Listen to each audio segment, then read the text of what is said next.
Hi everyone, and welcome to our echo3D Automotive Use Case webinar. My name is Megan Yamauchi, and I am on the echo3D sales team. So whenever you have a sales question or book a demo, I will be your point of contact. Today we're going to be talking about a few things. Number one, what is echo3D? Number two, enterprise features and a demo. And number three, how you can get started. Jumping right into things, what is echo3D? echo3D is a 3D asset management platform for companies to store, secure, and share 3D content in real time across your organization.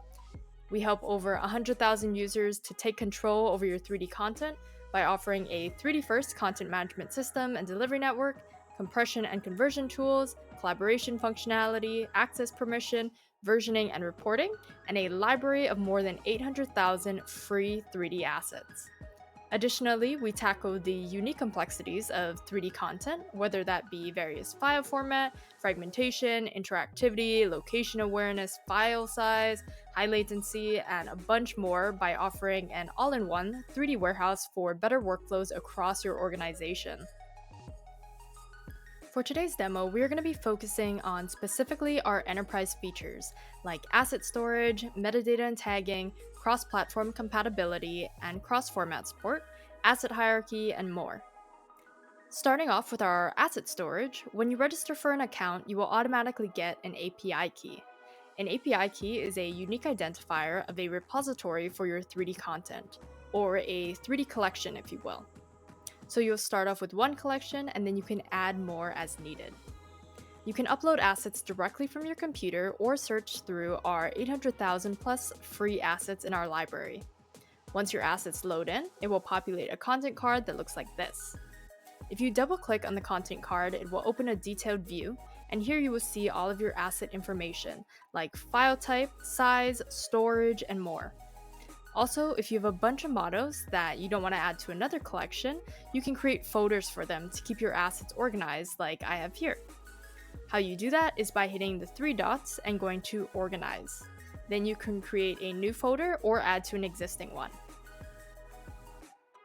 In terms of cross-platform compatibility and cross-format support, we have a variety of built-in SDKs, such as Unity, Unreal, Java, Swift, Flutter, and more. We also have a variety of example codes and demos for you to check out. Next, we have metadata and tagging. We have a global database at the top, which contains data entries that are applied at a collection level or to all content entries in the collection. Then below, we have metadata, which is a set of data entries associated with a single content entry. How you add metadata is by hitting the plus, choosing your key, or creating your own key, then selecting the value. You can also link files here, straight from your computer, and add linked text. For tagging, we have this really cool AI-generated tagging feature. When you upload an asset to the console, or choose from our 800,000 plus free assets, it will populate these AI-generated tags based on your assets for you to choose from. It will show up here on the content card, and if you go back to the metadata page, it will show up here as well. Additionally, if you don't want to use the recommended tags, you can create your own. And to remove them, you just have to hit the X. Next, we have collections and sharing.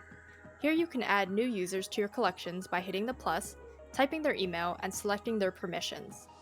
If the user you added already has an account, they will pop up as normal. But if you add a person who doesn't have an echo3D account yet, they will show up as not yet registered, and they will receive an email notifying them that they have been added to a collection on echo3D. On the Group tab, you can search and add new groups.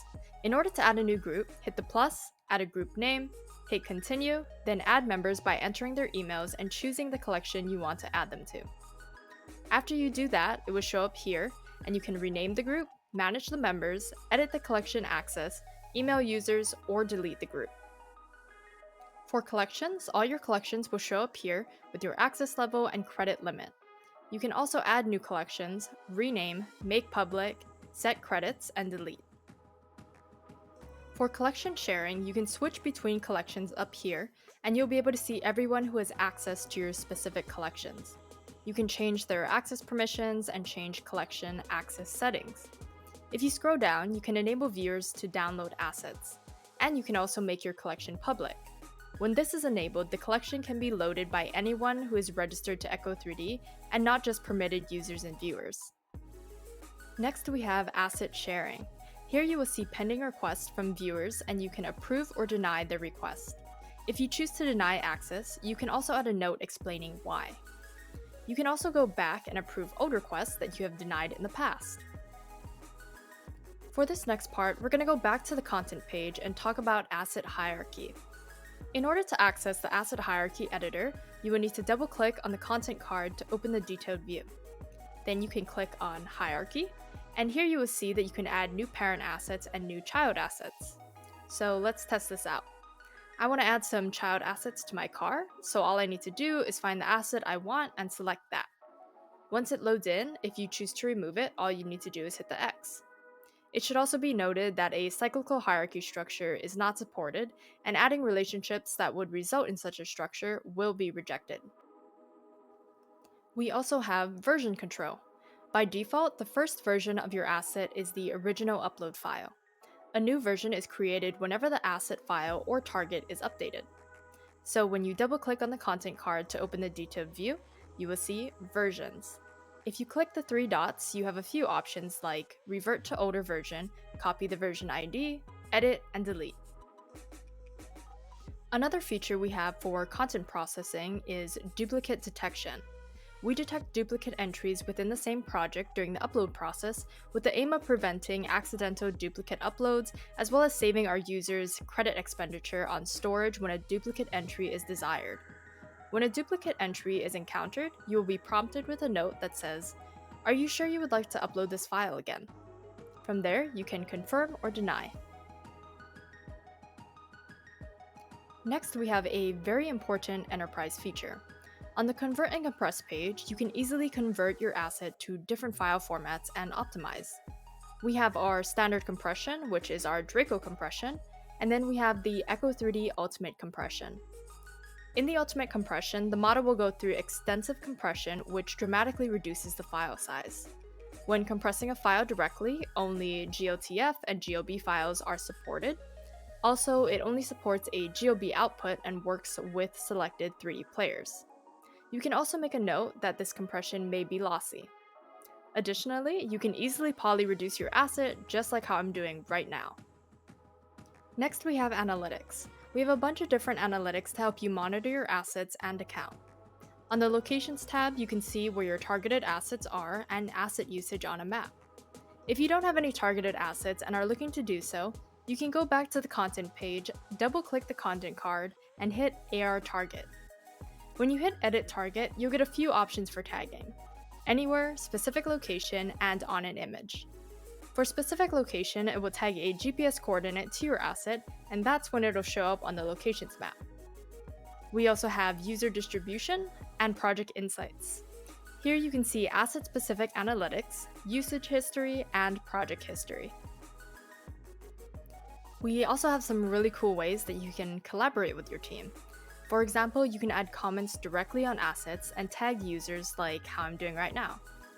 This will help make sure everyone on your team stays updated, and you can also track the activity of the asset by hitting this tab. In terms of securely sharing 3D assets within your organization and with external partners, we have web links that you can copy and paste, you can share QR codes for instant AR viewing experiences, or add users to your project on our collections and sharing page like how I showed you earlier. Since that was the last thing in our demo, I just want to say thank you to everyone who joined us today. If you're interested in trying all of this out for yourself, go to echo3d.com and sign up for a free account today. You will automatically receive a 7-day free trial, and you have full access to all of our features. You can also contact our team directly through our contact form on our website, or join our Slack channel and DM us with any questions. I hope you enjoyed this webinar, and we look forward to seeing all the amazing things you store, secure, and share using echo3D.